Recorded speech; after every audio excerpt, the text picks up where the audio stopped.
माननीय प्रधानमंत्री जी, माननीय सभापति जी, आपको शायद प्रधानमंत्री जी आपके दल वाले सत्तर क्यों कहा जा रहा है कि आपने तो वित्त मंत्री तक को कॉन्फिडेंस में नहीं लिया। कितना सच है? अगर कॉन्फिडेंस में लिया होता तो अरुण जी हमको जरूर कान में बता देते हैं। मान नहीं सकता मैं इस आधार पर कह रहा हूं। आपके मित्र हैं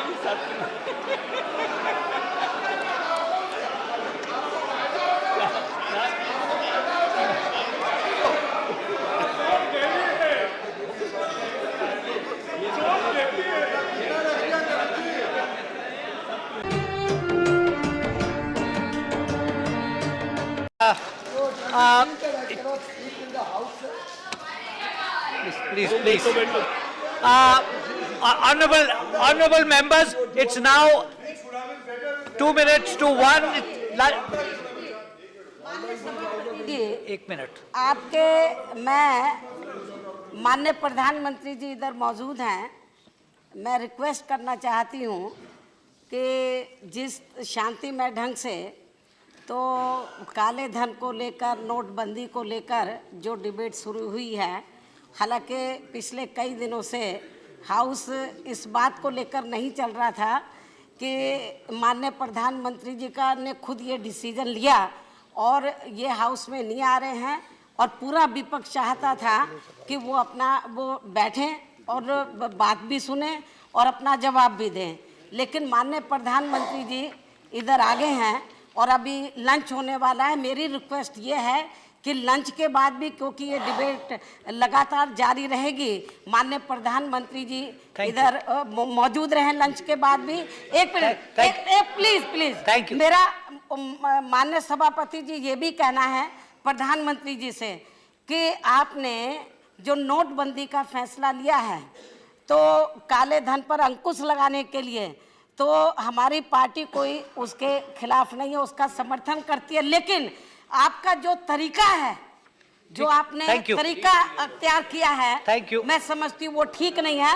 उससे पूरे देश के गरीब, मेहनतकश लोग और मध्यम जो वर्गीय लोग हैं वो सफर कर रहे हैं, और सबसे ज्यादा गांव के लोग सफर कर रहे हैं, और देहातों के अंदर पॉपुलेशन 90% के करीब है।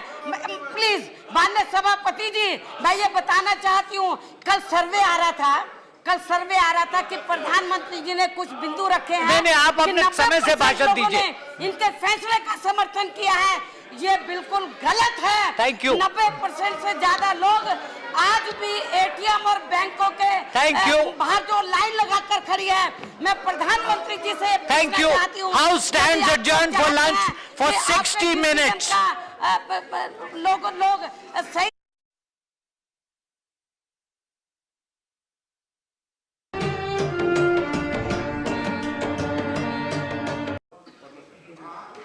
Dr. Manmohan Singh.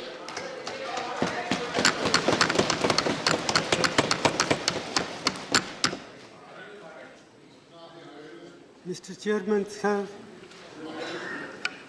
I rise to highlight some of the problems that have arisen after the decision to demonetize 500 rupees and 1000 rupees currency note.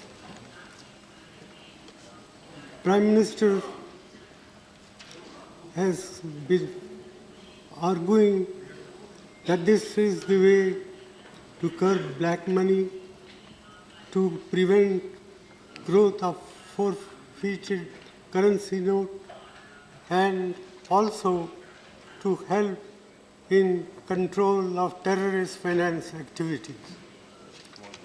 I do not disagree with these objectives, but what I do want to point out is that in the process of demonetization, monumental mismanagement has been undertaken, about which today there is no two opinions in the country as a whole.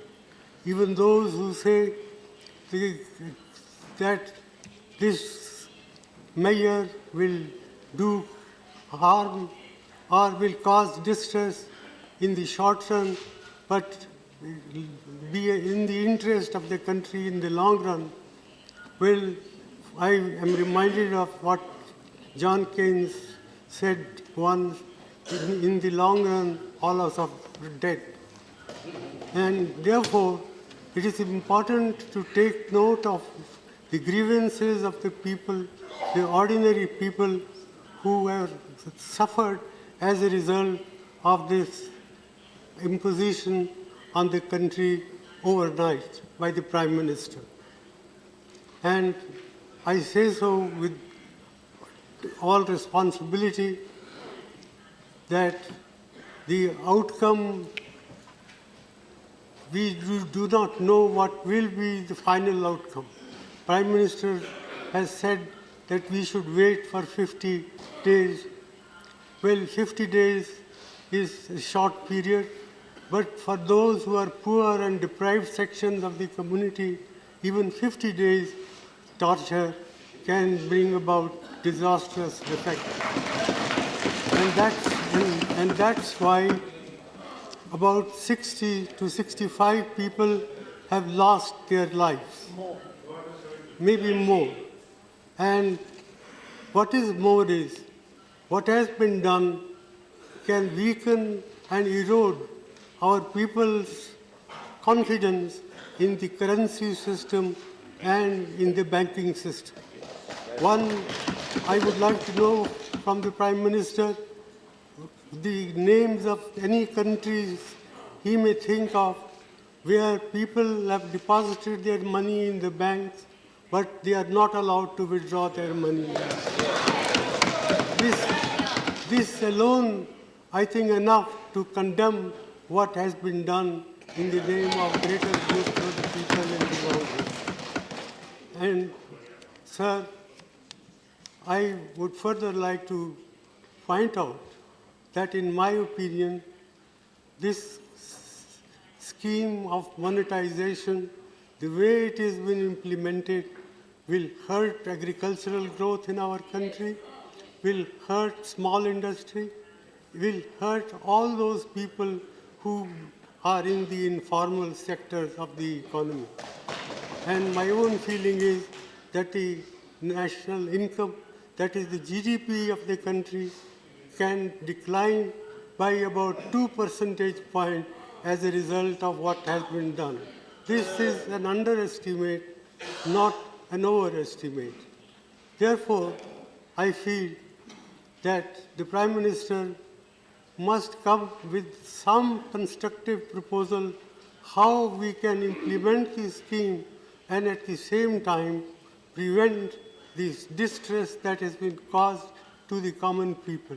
It is no good that every day the banking system comes with modification of the rules, the conditions under which people can withdraw money.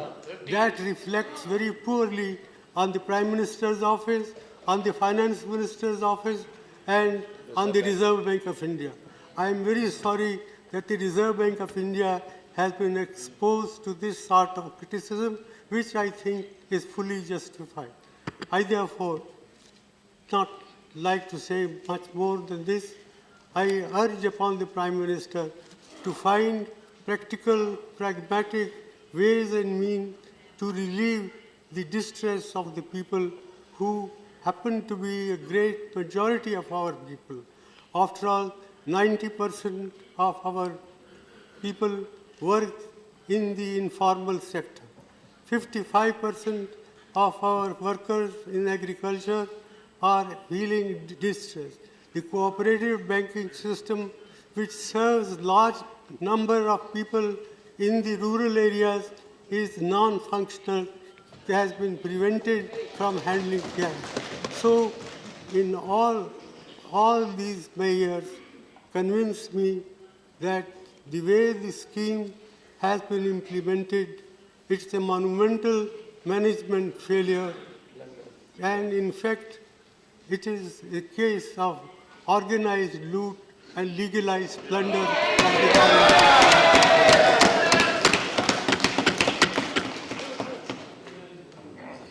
With these words, sir, I conclude it is not my intention to pick holes in what one side does or another side does. But I sincerely hope that the Prime Minister will, even at this late hour, will help us to find practical, pragmatic ways and means to provide relief to the suffering people of this country. Thank you. Thank you.